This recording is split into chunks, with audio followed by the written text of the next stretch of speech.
샬롬, 대강절 세 번째 주일입니다.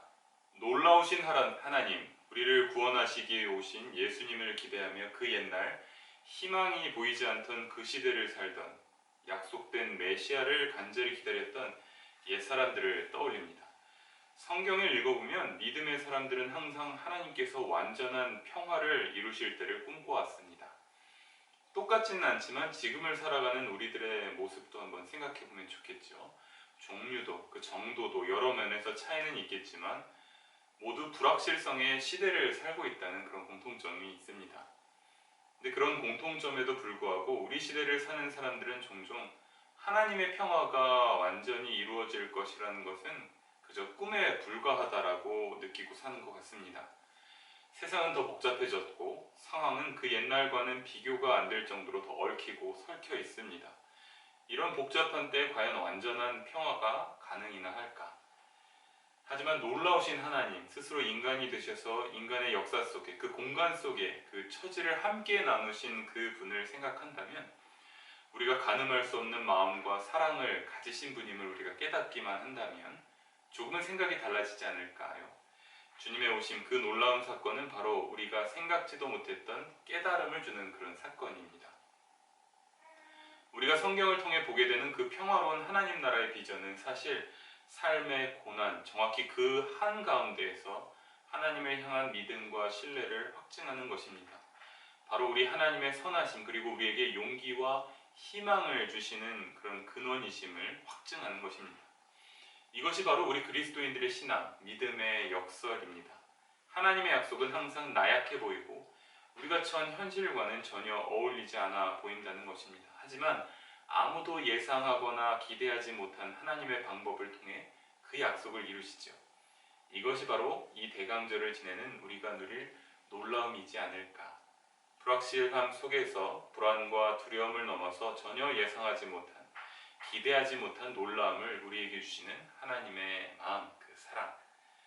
오늘 대강절 세 번째 주일 함께 나눌 말씀은 God the Gardener입니다. 오늘 함께 나눈 말씀은 저명한 설교학자이자 A Surprising God, 우리가 함께 나누고 있는 책의 저자 중에 한 명인 토마스 롱 교수의 경험담으로 시작을 합니다. 롱 교수님의 경험담을 읽어보도록 할게요. 몇 해 전 친구 하나가 우리 부부에게 난초 하나를 선물해 주었습니다. 그 자체도 아주 예쁜데 거기에 아름다운 하얀색 꽃까지 피어 있었습니다. 친구는 우리에게 이 식물을 어떻게 키워야 할지 지시사항을 꼼꼼하게 적은 카드로 주었습니다. 이 난초에게 햇빛이 정말 필요한데 그렇다고 너무 햇빛을 직접 쏘이게 되면 말라버릴 것입니다. 다른 지시사항도 있었지만 우리 부모는 이 말에 완전히 꽂혔던 것 같습니다. 뭔가 난초가 말라버린다고 생각하니까 벌써부터 슬프고 안타까워서 우리 부부는 창문 근처 탁자 위에 올려놓았습니다. 물론 창문 바로 앞은 아니었죠.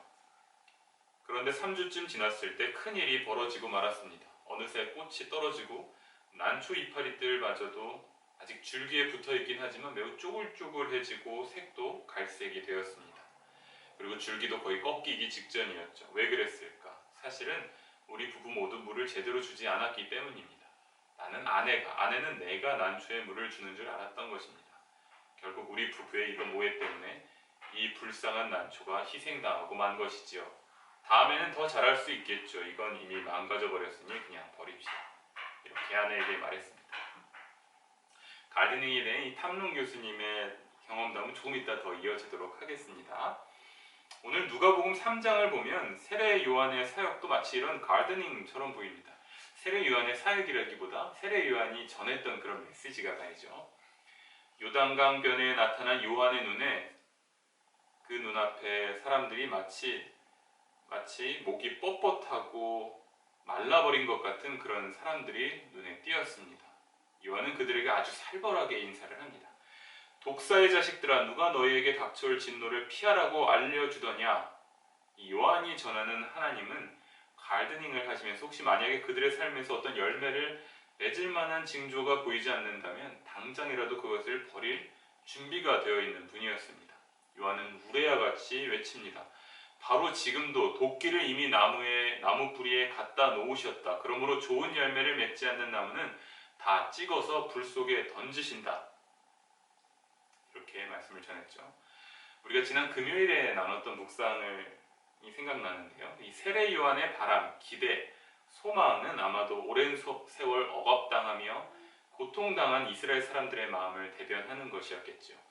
예수님이 오신다는 것은 마치 이미 말라 비틀어진 것들을 다 잘라내고 살아있는 가지들, 하나님을 그렇게 끝까지 기다리고 있는 이스라엘 백성들이 원하는 이스라엘의 나라가 회복되는 것, 지금의 체제와 억압된 구조가 다 무너지는 것을 보게 될 것이라는 그런 기대가 실현되는 것이었겠죠. 그렇게 요한의 눈에 또 마음에는 이미 하나님께서 나무에 도끼를 갖다 놓으셨다는 것만 보였던 것이 아닐까 생각합니다. 다시 탐농 교수의 이야기로 넘어가도록 하겠습니다. 물을 제때 주지 못해 말라버린 난초를 버리려던 찰나 아내가 내 팔을 부드럽게 잡으며 말했습니다. 우리 이렇게 해봐요. 아내는 부엌에서 물 한 컵을 가져와 난초의 뿌리 쪽에 물을 조심조심 천천히 부었습니다. 그러면서 물이 부어진 흙을 부드럽게 섞어 주었습니다. 그날 이후로 아내는 매일매일 똑같이 물을 주고 흙을 고르게 섞어 주었고 결국 어느 날 난초가 기적처럼 되살아났습니다. 2년이 지난 후에도 난초는 계속 꽃을 피웠죠. 아내의 인내심이 결국 이 친구를 구했던 것입니다. 탐농 교수님의 난초 가르데닝에 대한 이야기였습니다. 이 이야기를 가만히 생각해 보면서 우리가 누가복음 13장으로 한번 넘어가 보면 좋을 것 같습니다. 예수님도 세례 요한처럼 사람들에게 회개할 것을 촉구하십니다. 너희도 회개하지 않으면 모두 그렇게 망할 것이다 라고 경고를 하십니다. 이렇게 회개해야 한다고 경고의 말씀을 전하시면서 예수님은 요한이 이야기한 정원사 하나님과는 또 다른 모습의 정원사 하나님의 모습을 소개하고 있습니다. 어쩌면 회개하지 못하고 살고 있는 사람들에게 담비와 같은 또 그런 복음의 말씀이었겠죠. 예수님께서 말씀하신 이분은 마른 식물을 그저 버리는 냉정한 분이 아니라 그 식물이 다시 살아날 때까지 최대한 노력하시는 분이셨죠. 예수님께서 한 비유를 들어 이야기하십니다. 어떤 사람이 자신의 과수원에 무화과나무 한 그루를 심었습니다. 나무가 자라고 그 나무를 심은 사람은 이제 무화과를 먹을 수 있겠다 싶어서 나무에 가보았는데 무화과 나무에 열매가 열리지 않았습니다. 3년이나 그렇게 했지만 열매가 맺히지 않았죠. 그래서 그 주인은 그 마른 나무가 그저 땅만 망치고 있다고 화를 내며 이제 이 나무를 찍어버리라고 말합니다. 그때 과수원지기가 주인에게 말합니다. 주인님, 올해만 그냥 두십시오. 그동안 내가 그 둘레를 파고 거름을 주겠습니다. 그렇게 하면 다음 철에 열매를 맺을지도 모릅니다. 그때에 가서도 열매를 맺지 못하면 찍어버리십시오. 라고 과수원지기 말했습니다. 마치 탐농 교수님의 그 이야기처럼, 그 이야기 아내처럼 조금만 더 기회를 주십시오. 제가 살려보겠습니다. 제가 열매를 맺도록 해보겠습니다. 라고 말하는 것 같습니다. 살아가다 보면 전혀 희망이 없어 보이는 때가 있습니다. 도저히 길이 보이지 않고 미래가 안 보일 때가 있습니다. 어떤 상황이나 사람들에게서 전혀 열매를 기대하기 어려워 보일 때 하나님의 방식은 그저 그것을 잘라버리거나 태워버리는 것이 아니라 조금만 더 기회를 주자는 것입니다. 하나님의 방식은 참고 기회를 더 주시는 것입니다. 반면 우리 시대를 살고 있는 우리들은 어떨까요? 너무나 많은 욕망들이 부딪히고 다투는 이 시대 사람들에게 인내심을 기대하기는 참 어렵겠죠. 오히려 인내하지 말고 바로 잘라버리는 것이 오히려 기쁨인 것처럼 느끼지 않나 생각합니다. 그렇게 잘라내면서 사실 희망마저도 잃어버린다는 것을 모른 채 말이죠. 만약 어떤 사람이 공식적인 자리에서 또는 공공연하게 실수를 했다고 치면 어떤 일이 벌어질까요? 아마 페이스북이나 트위터나 여러 가지 SNS의 소셜미디어에는 이 사람에 대한 비난과 경멸, 욕설이 난무할 것입니다. 결국은 어떤 식으로든 이 사람을 어떤 공적인 자리에서 제거하려고 하겠죠. 우리 이웃과 가족, 아마 자기 자신에게도 인내심을 발휘하지 못하는 그런 시대에 우리가 살고 있습니다. 나의 실수이든 남의 실수이든 우리는 아마 마음에 들지 않는 일들을 볼 때 이렇게 말할 것입니다. 이렇게 위협을 할 것입니다. 던져버리자. 바로 지금이라도. 저기 도끼가 준비되어 있잖아. 자, 이런 시대를 살아가는 우리들이지만 우리들에게는 무엇과도 비교할 수 없는 복된 소식이 있습니다. 대강절기를 지내는 우리들에게 들려주시는 깜짝 놀랄 만한 하나님의 사랑, 그것은 하나님께서는 자신이 심으시고 기르신 온갖 생명을 돌보시는 정원사이시라는 것이죠. 이 정원사이신 하나님은 오래 참으시는 분이십니다. 시편 103편의 시인의 노래를 들어보죠. 주님을 경외하는 사람에게는 주님의 사랑이 영원에서 영원까지 이르고 주님의 의로우심은 자손대대로 이를 것이니. 아멘.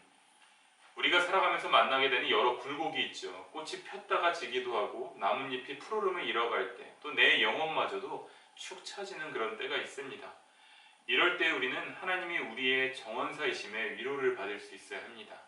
이 정원사이신 분께서는 당장 마른 가지를 치시지 않고 그래도 더 기다리고 인내하시면서 물을 주시고 흙을 섞어 주십니다.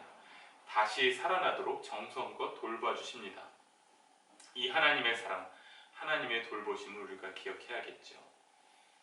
빙겐의 성녀 힐데가르트가 지은 노래 중에 오 스페쿨룸 콜룸베라고 하는 곡이 있습니다.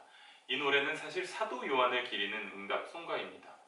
응답송가란 인도자가 노래를 부르면 회중이 반복해서 따라 부르는 그런 형태의 노래를 말하죠. 이 노래 중에 이런 가사가 있습니다. 오 놀라운 꽃, 에덴 동산을 지으신 분께서 너를 심으셨으니 너는 절대 시들거나 너의 꽃잎의 빛이 사라지지도 않을 것이다.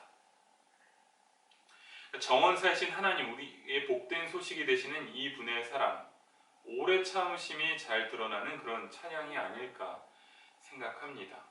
하나님께서 지으시고 하나님께서 심으시고 하나님께서 돌보시기 때문에 우리 모두는 시들거나 꽃잎의 빛이 바라지 않는다는 얘기겠죠. 그런 믿음과 소망을 드러낸 노래겠죠. 왜냐하면 하나님께서 시들어가는 우리들을 위해 언제나 물을 주시고 흙을 섞어서 돌봐주실 것이기 때문입니다. 우리가 변화할 때까지, 우리가 다시 하나님의 사랑으로 살아날 때까지 말이죠. 하나님이 정원사이심이 우리에게 복된 소식이듯이 사실 우리들도 누군가의 복된 소식이 되어야 합니다. 바로 우리도 다른 이들의 실수를 볼 때, 잘못을 볼 때 바로 도끼를 휘두르듯 비난하고 경멸하고 욕을 퍼부을 것이 아니라 그 사람이 다시 일어설 수 있도록 돌보아주는 사람들이 되어야겠지요. 그런 것이 바로 우리 그리스도인들, 그리스도라는 이름을 품고 살아가는 사람들의 삶의 모습이어야 합니다. 끊임없이 인내하시는 분, 그 하나님의 사랑을 생각하면서 말이죠. 정원사이신 하나님이 그러하시듯이 말입니다. 마찬가지로 또 우리 모두는 우리 삶이라고 하는 씨앗을 심고 돌보는 정원사이기도 합니다. 우리가 심은 계획들이 늘 아름답게 열매를 맺지 못할 때도 있지요. 그럴 때마다 무언가 더 큰 것을 기대하며 그냥 쉽게 잘라낼 것이 아니라 지나간 일들의 그 실수들, 그 과거의 내 모습이 내 삶의 밑거름이 되도록, 아니 그때에 내가 다시금 되살아나 열매를 맺을 수 있도록 기다리고 돌보고 정성을 다할 수 있다면 어떨까요? 하나님처럼 오래 참으시는 그 사랑을 실수한 나, 무언가를 잘 해내지 못한 나에게도 줄 수 있으면 얼마나 좋을까. 물론 잘못한 일이 있다면 그것에 대한 책임은 분명히 져야 합니다. 그런 잘못을 절대 잊어버려서는 안 됩니다. 늘 기억하고 마음에 품고 살아야만 합니다. 내 멋대로 잘못한 것들을 잘라낸다고 해서 그 잘못으로 인해 상처 입은 사람들의 아픔이 사라지는 것은 아니기 때문입니다. 내 잘못으로 누군가 상처를 입었다면 나는 그 상처 입은 사람들의 아픔마저도 늘 기억하며 늘 마음에 품고 살아야 하는 것이죠. 말씀을 마무리하면서 디트리히 본헤퍼의 시 중에 Vergangenheit라고 하는 시가 있는데요. 과거라고 번역할 수 있을 것 같아요. 이 시의 일부를 함께 나누고자 합니다. 과거, 사랑의 고통, 쓰라린 아픔, 너는 곧 사라져간다. 내가 너에게 어떤 이름을 지어줘야 할까? 괴로움, 삶, 축복, 나 자신의 일부, 내 마음의 일부, 지나간 시간, 사라져간 모든 것. 문이 쾅 닫히고 나는 너의 발걸음, 그 소리가 천천히 사라져가는 걸 듣는다. 내가 가버리고 남는 것은 무엇일까? 기쁨, 고뇌, 갈망. 내가 아는 것은 오직 이것뿐. 내가 가버렸다는 것, 모든 게 사라진다는 것.